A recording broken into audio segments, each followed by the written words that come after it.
So hi everyone, welcome to the नया सफ़र episode 5। इस एपिसोड में हम डिस्कस करने वाले हैं स्टडी एमबीबीएस जॉर्जिया की स्टडी पैटर्न के बारे में एंड जॉर्जिया के वो सब्जेक्ट्स जो हम यहाँ पढ़ते हैं। बिकॉज बहुत सारे इंडियन स्टूडेंट को कन्फ्यूज़न रहता है कि वो अगर जॉर्जिया जाएंगे तो क्या वो 19 सब्जेक्ट्स यहाँ पर भी पढ़ेंगे जो 19 सब्जेक्ट्स वो इंडियन मेडिकल कॉलेजेस में पढ़ सकते हैं। और होना भी चाहिए because at the end of the day हमें वहाँ का एग्ज़ाम क्रैक करना है लाइसेंस के लिए। बात करते हैं एंड इस वीडियो में मैं आपको थ्योरेटिकली बात ना करके मैं प्रैक्टिकली आपको दिखाने वाला हूँ अपने डिस्प्ले पर कि जो कि ड्राइव है जो हमें हर स्टूडेंट को यूनिवर्सिटी की तरफ से प्रोवाइड की जाती है ताकि आप इजीली सारी चीज़ें समझ जाएं because it's little bit complex right. Her subject को ग्रुप में डिवाइड किया गया है तो हम उस बेस पर बात करेंगे एंड आपको दिखाएंगे प्रैक्टिकली कि कैसे हम यहाँ सारी चीज़ों को पैटर्न वाइज पढ़ते हैं।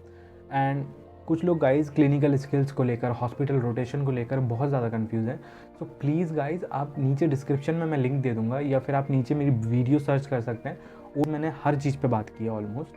सो आप नीचे जाके सर्च कर सकते हैं एंड नहीं तो मैं डिस्क्रिप्शन में लिंक भी डाल दूँगा, उनको देखिए बिकॉज पॉसिबली नहीं हो पाता कि रिप्लाई करना बिकॉज बहुत सारी चीज़ें लाइफ में चलती हैं एंड आई होप आप समझ सकते हैं इस चीज़ को। सो जाइए और वीडियो देखिए, आपको बहुत कुछ नॉलेज मिलेगी, आपको स्टडी एमबीबीएस जॉर्जिया के बारे में बहुत कुछ जानने को मिलेगा। चलिए स्टार्ट करते हैं इस वीडियो को।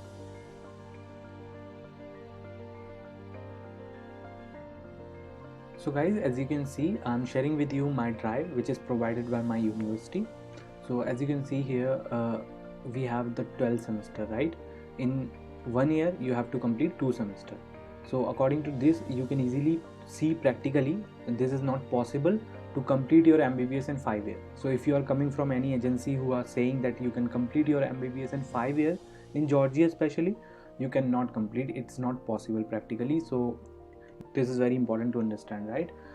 Anyways, हम बात करने वाले हैं सब्जेक्ट्स के बारे में, राइट? सो आपको एक साल में 2 सेमेस्टर कंप्लीट करने। तो यहाँ पर अगर हम फर्स्ट सेमेस्टर की बात करें तो जैसा कि मैंने आपको बताया था कि यहाँ पर ग्रुप वाइज डिवाइड होते हैं सब्जेक्ट्स, राइट? सो यहाँ पर हमारे पास है 2 ग्रुप मेन जो कि है body system first and life science first. So body system and life science first. आप अगर फर्स्ट का मतलब मैं आपको पहले थोड़ा सा समझा देता हूँ। फर्स्ट का मतलब ये है कि हमने यहाँ पर डिवाइड किया है कंपोनेंट्स को। लाइक बॉडी सिस्टम हमारे पास 4 हैं जो कि आपको 2 साल तक बेसिक सब्जेक्ट्स पढ़ने हैं। So body system and life science हमारे पास 2 साल तक हमको पढ़ना होगा फर्स्ट एंड सेकेंड ईयर में। ये बेसिक सब्जेक्ट्स हैं। इनके अंदर कौन से सब्जेक्ट्स हैं वो मैं आपको दिखाता हूँ। सो आप जब एंटर करेंगे तो इसमें आपको एनाटमी मिल रहा है जो कि आप इंडियन मेडिकल कॉलेज में भी पढ़ते हैं, एंड हिस्टोलॉजी है, बहुत इंपॉर्टेंट है। आप यहाँ फिजियोलॉजी पढ़ते हैं, राइट? सो ये 3 सब्जेक्ट आपको बॉडी सिस्टम 1 के अंदर पढ़ने हैं। देन लाइफ साइंस की अगर बात करें so we have biochemistry and molecular biology.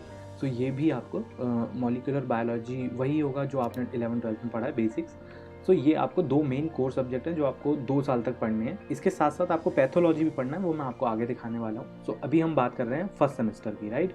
And we have the introduction to medicine जिसमें हम हिस्ट्री ऑफ मेडिसिन पढ़ेंगे एंड कम्युनिकेशन स्किल्स के बारे में पढ़ेंगे जो कि आपकी काम में आने वाली है जब आप PVL देंगे। अब ये PVL क्या होता है मैं आपको अभी थोड़ी देर में समझाता हूँ। ये है रिसर्च मेथोडोलॉजी। इसमें कुछ यूनिवर्सल टॉपिक्स होते हैं, PSM सब्जेक्ट्स जो हम इंडिया में पढ़ते हैं उसके, तो ये हम यहाँ पढ़ते हैं। और इसके साथ साथ ही एक पब्लिक हेल्थ जैसे भी एक सब्जेक्ट है जिसमें भी हम PSM के कुछ यूनिवर्सल टॉपिक पढ़ते हैं। गाइस आपको पता ही होगा कि PSM एक ऐसा सब्जेक्ट है जो डिपेंड करता है कंट्री के गाइडलाइंस के अकॉर्डिंग, राइट? तो ऑफकोर्स आप यहाँ पर वो तो नहीं पढ़ पाएंगे बट आपको जो यूनिवर्सल टॉपिक्स हैं वो आपको पढ़ाए जाएंगे। और वैसे भी गाइस जब हम फाइनल तैयारी करते हैं क्योंकि उसमें बहुत ज़्यादा मगअप करना पड़ता है PSM में, तो जब हम फाइनल तैयारी करते हैं किसी भी कोचिंग इंस्टीट्यूट से या फिर अपनी बुक्स इंडियन ऑथर की पढ़ के, तो हम PSM ईजिली पढ़ सकते हैं। एनीवेज लास्ट में बात करेंगे कुछ ऐसे सब्जेक्ट्स हैं जो यहाँ नहीं पढ़ते हैं, वो आपको कैसे कंप्लीट करने हैं, राइट? अभी हम बात करते हैं सेकंड सेमेस्टर की। तो सेकंड सेमेस्टर में भी हमारे पास यही सब्जेक्ट्स हैं, life science and body system के ग्रुप हैं जिसमें हम वही एनाटमी एंड फिजियोलॉजी पढ़ेंगे। सो क्योंकि यहाँ पर सिस्टम वाइड स्टडी होती है तो अगर सपोज कीजिए आपने बॉडी सिस्टम फर्स्ट में एंड लाइफ साइंस फर्स्ट में आपने मस्कुलोस्केलेटल सिस्टम एंड उसकी जो फिजियोलॉजी है एंड बायोकेमिस्ट्री उस लेवल से आपने पढ़ा है अगर, तो आप सेकंड में कार्डियोवैस्कुलर सिस्टम या फिर GI सिस्टम इस तरह से सिस्टमिक वाइज पढ़ेंगे। आपको पूरी एनाटमी एक ही साल में ख़त्म नहीं करनी है, आपको 2 साल दिए जाते हैं बेसिक सब्जेक्ट्स के लिए ताकि स्टूडेंट के ऊपर बर्डन भी ना पड़े और वो जल्दीबाजी के चक्कर में स्किप ना कर पाए इंपॉर्टेंट चीज़ें। क्योंकि कई बार क्या होता है कि हम एग्ज़ाम पास करने के लिए कुछ चीज़ें स्किप भी कर देते हैं जो कि बहुत इंपॉर्टेंट है। सो फर्स्ट में आपको अपर लिम, लोअर लिम, ये सारी चीज़ें पढ़ाई जाएंगी। देन सेकंड में आपको सिस्टमिक वाइज आप कार्डियोवैस्कुलर सिस्टम की एनाटमी पढ़ेंगे, देन पल्मोनोलॉजी पढ़ेंगे, उसकी एनाटमी पढ़ेंगे, लंग्स की, देन ब्रेन की। इसी तरह से आपका पूरा body system and life science रहता है बेस्ड, राइट। तो इसके साथ साथ आप introduction to medicine and research methodology भी चल रहा है। तो आपके 2 सेमेस्टर निकले, यानी कि आपने फर्स्ट ईयर क्लियर कर लिया। नाउ अब आते हैं आप सेकेंड ईयर के फर्स्ट सेमेस्टर में। सेकेंड ईयर में क्या है, body system 3, again basic subject anatomy की, और भी क्योंकि एनाटमी खुद में एक बहुत बड़ा सब्जेक्ट है, और फिजियोलॉजी भी एंड बायोकेमिस्ट्री भी। सो ये सारी चीज़ें आपको मतलब सेकेंड ईयर तक इजीली पढ़ाई जाएंगी। अभी सेकेंड ईयर के फर्स्ट सेमेस्टर में आप हैं, यहाँ पर आपके साथ ऐड हो जाता है क्लिनिकल स्किल 1। अब ये क्लिनिकल स्किल्स क्या है, देखिए गाइस, बेसिक जितनी भी हमारी क्लिनिकल स्किल्स हैं, लाइक ग्लव्स कैसे पहनना है, लाइक हैंड वॉशिंग की टेक्निक क्या है, पीपीआई किट कैसे पहनते हैं, कैन्यूलेशन कैसे करते हैं, इंजेक्शंस कैसे लगाते हैं, वो सारी जो बेसिक्स टेक्निक्स हैं क्लिनिकल्स की, जो कि आपको अपनी इंटर्नशिप में बहुत काम आने वाली है। सो वो यहाँ पर फर्स्ट से ही शुरू कर देते हैं, लाइक आपके सेकेंड ईयर के फर्स्ट सेमेस्टर से आपको शुरू कर देते हैं। देन लाइफ साइंस 3, वही जो मैंने अभी आपको बताया वो है। एंड देन पब्लिक हेल्थ, ये वही सब्जेक्ट है जो कि पीएसएम के कुछ यूनिवर्सल टॉपिक्स इसमें हम पढ़ते हैं। रिसर्च मेथोडोलॉजी का ही एक उसी तरह का ये भी सब्जेक्ट है, तो ये आपको बहुत इजीली रहेगा। आप ये सारे टॉपिक पढ़ने के बाद आपको पीएसएम पढ़ने में बहुत मज़ा आएगा, वो आपको समझ में आएंगी सारी चीज़ें। तो अभी आप थर्ड सेमेस्टर में आ चुके हैं। अब अगर बात करें फोर्थ सेमेस्टर की, तो ये रहा आपका फोर्थ सेमेस्टर, जिसमें लास्ट बॉडी सिस्टम 4 पढ़ रहे हैं आप, एंड लाइफ साइंस 4 पढ़ रहे हैं। इसके साथ साथ आपको पैथोलॉजी भी ऐड हो जाता है। अब ये पैथोलॉजी भी 2 कंपोनेंट में डिवाइड है, जैसा कि आपको पता ही होगा। पैथोलॉजी भी systemic and general pathology 2 type के हैं, राइट। अब जनरल पैथोलॉजी के जलवे आप उनसे पूछ सकते हैं जो पीजी लेवल की तैयारी कर रहे हैं, क्योंकि general pathology is more important than systemic pathology. So general pathology को यहाँ पर कंपोनेंट्स में डिवाइड किया। तो जनरल पैथोलॉजी आप पहले पढ़ेंगे, उसके बाद आप सिस्टमिक पैथोलॉजी पढ़ेंगे अगले सेमेस्टर में। सो ये भी बहुत पॉजिटिव थिंग है। आप इसको तब समझेंगे जब आप इस चीज़ में आगे बढ़ेंगे, राइट। तो ये हमारा 4 सेमेस्टर खत्म हो गए, मतलब हमारा सेकेंड ईयर तक खत्म हो गया। अभी पैथोलॉजी हमने कर दिया। ना फिफ्थ सेमेस्टर में अब आप थर्ड ईयर के पहले सेमेस्टर में आ चुके हैं। सो अब आप थर्ड ईयर के पहले सेमेस्टर में आ चुके हैं। यहाँ पर आपका आता है ब्रिजिंग पीवीएल। अब मैं आपको थोड़ा सा बताता हूँ कि पीवीएल क्या होता है।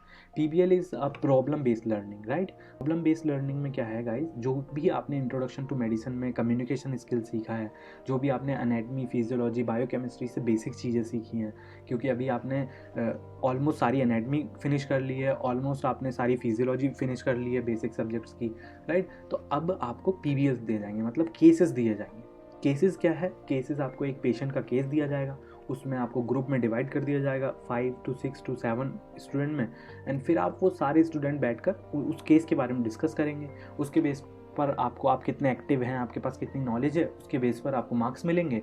एंड मार्क्स के साथ साथ फिर वो वही वाले मार्क्स आपके फाइनल एग्जाम्स में भी ऐड होंगे। सो ये एक तरह की एक्टिविटी है जो कि बहुत ज़्यादा इम्पॉर्टेंट है। किसी भी, आप ये देखिए ना, आप फर्स्ट ईयर से ही पीवीएल स्टार्ट कर देते हैं, तो इसका मतलब ये है कि आपको केस रिपोर्ट करना, लाइक केस को समझना आ जाएगा। आप जब अपने फाइनल ईयर तक पहुंचेंगे तो आपको केस जो क्वेश्चंस होते हैं ना, क्लिनिकल क्वेश्चंस, तो उनको समझने में बहुत आसानी होगी। और ये बहुत पॉजिटिव चीज़ है इस चीज़ को अगर हम देखें तो। एनीवेज, अगर बात करें सब्जेक्ट्स की, तो फार्मेकोलॉजी फिर यहाँ से स्टार्ट हो जाता है। फार्मेकोलॉजी फिफ्थ सेमेस्टर में है। Then physical diagnosis. Physical diagnosis basically guys, कोई भी डिजीज़ को डायग्नोस करने के लिए आपको फिजिकली डायग्नोस करना आना चाहिए। सो यहाँ पर वो टेक्निक हमें सिखाते हैं। देन हम बात करें पब्लिक हेल्थ 2 की, वही सेम सब्जेक्ट जो मैंने पहले बताया था। फिर आपका यहाँ आता है सिस्टमिक पैथोलॉजी। तो आप जो है अब सिस्टमिक पैथोलॉजी पढ़ने वाले हैं। जनरल पैथोलॉजी आपने ख़त्म कर लिया है, जिसमें कि नियोप्लाजिया, कैंसर वैंसर जो भी चीज़ें होती हैं, ज़्यादा टेक्निकली नहीं इन्वॉल्व होंगे, बट वो सारी चीज़ें आप वहाँ पर पढ़ चुके हैं। अब आप सिस्टमिक शुरू करते हैं यहाँ पर, राइट।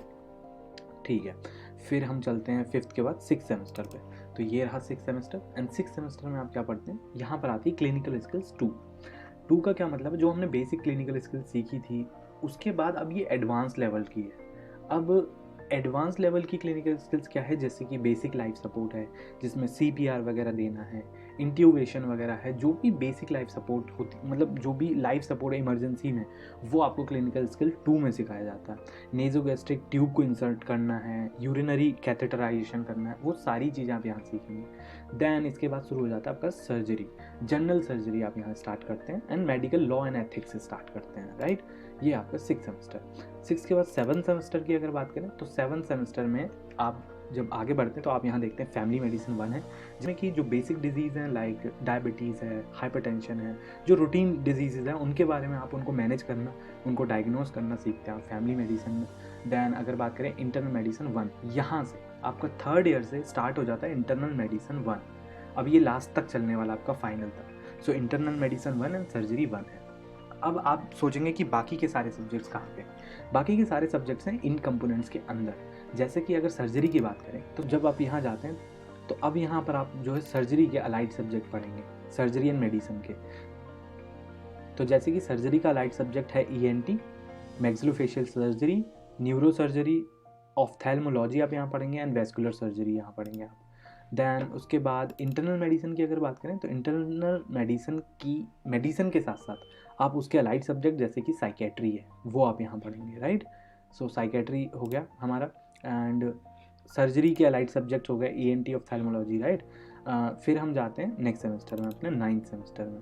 9th सेमेस्टर में आप यहाँ देखेंगे तो इंटरनल मेडिसिन 3 एंड पीडियाट्रिक्स शुरू हो जाता है आपका।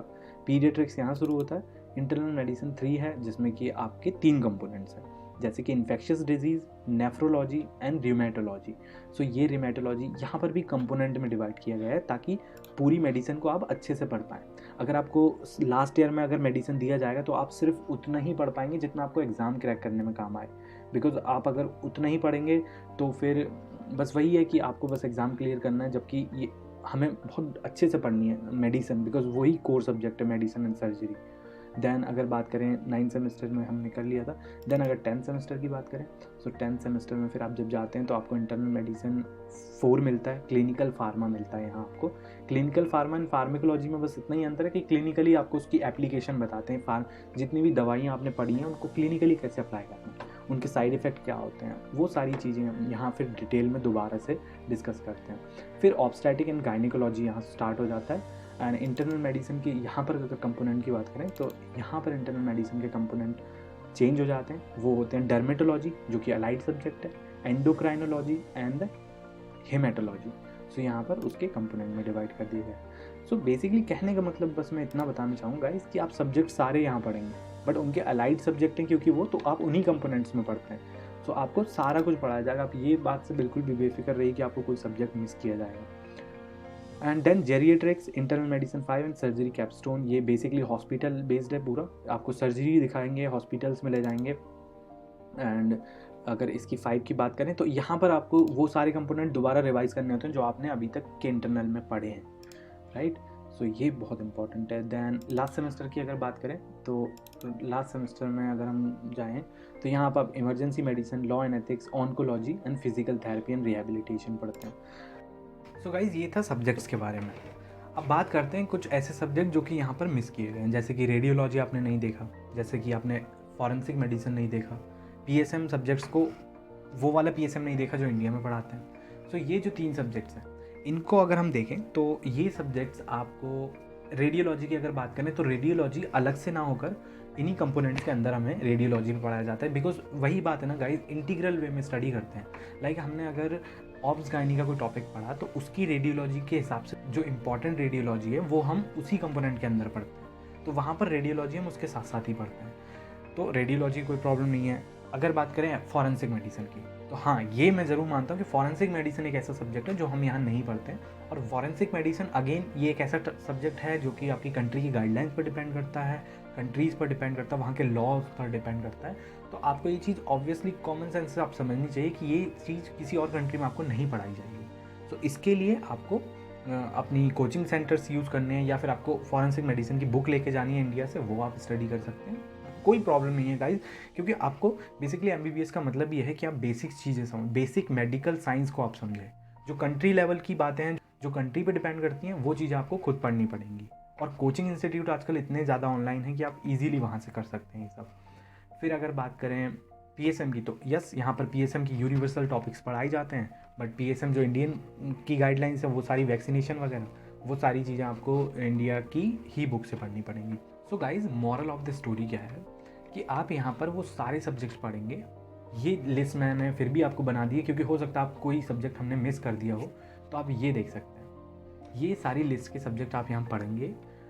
बट होता क्या है, सर्जरी एंड मेडिसिन के जो अलाइड सब्जेक्ट्स हैं वो उनके अंदर कंपोनेंट में हम पढ़ते हैं, सर्जरी में ही हम पढ़ेंगे। जैसे एनेस्थीसियोलॉजी की अगर बात करें तो एनेस्थीसिया जो है वो सर्जरी का एक अलाइड सब्जेक्ट है, तो आप वो सर्जरी के अंदर ही पढ़ेंगे, उसको आपको सर्जरी के अंदर ही पढ़ाया जाएगा। तो इसीलिए वो सारी सब्जेक्ट्स हम यहाँ पढ़ते हैं, आप उस चीज़ से बेफिक्र रहिए।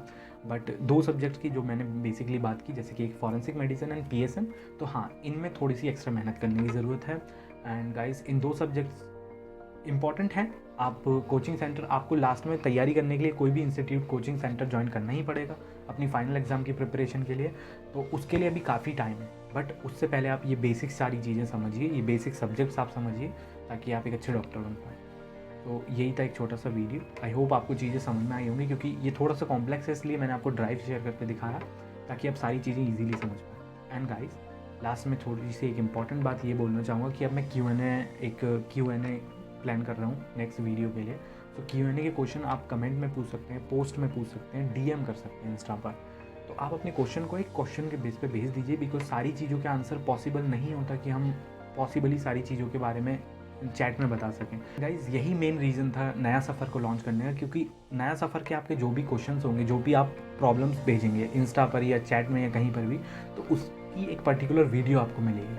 एंड दिस वॉज द नया सफ़र एपिसोड 5।